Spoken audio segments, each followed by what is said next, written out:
పారబోసినట్టు పూసెనే గునుగు పూల తోటలు పచ్చి పసుపు గొమ్ములో పసుపు తీసి రాసినట్టుగా పూచె తంగెడు కొమ్మలు వేల రంగుల పూలో బతుకమ్మని చీరలు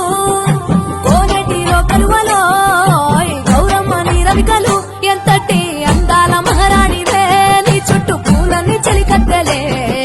నిన్ను చూడాలని ముందుగా వచ్చిందే పూల దీపావళి బతుకమ్మ రాకతో మావాకిలి మురిసెనే పాటతో ప్రతిలోకిలి